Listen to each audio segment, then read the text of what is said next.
Department of Transportation estimates that 235,000 vehicles drive the American Legion Bridge daily. MDOT, which owns the bridge, and private companies have plans to build 4 conventional and 2 toll lanes right alongside the current bridge.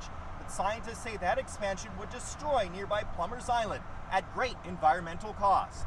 Be easier going out, so we'll actually be on a trail soon, so it'll let this.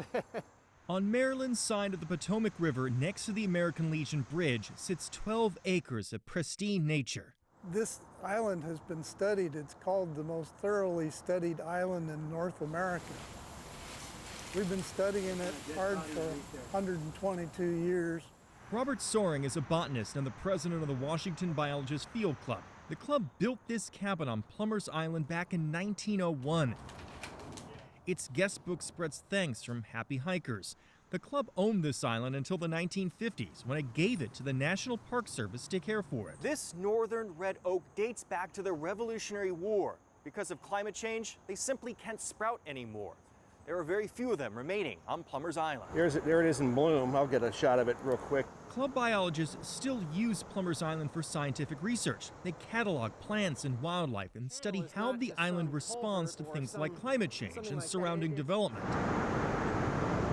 When the American Legion Memorial Bridge opened up in 1962, it became an uneasy neighbor to the island in its decades of biology experiments. Taking pieces of such a national treasure and cutting them up is just not where we want to go.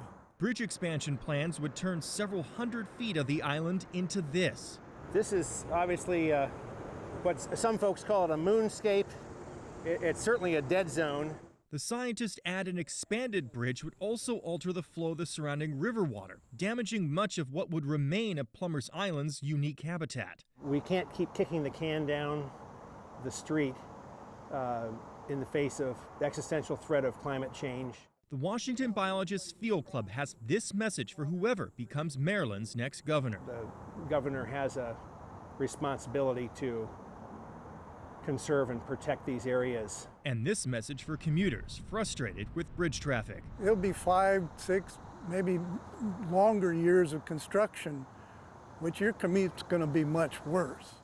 But a study from Virginia's George Mason University estimates that expanding the American Legion Bridge would boost regional labor income by more than $3 billion.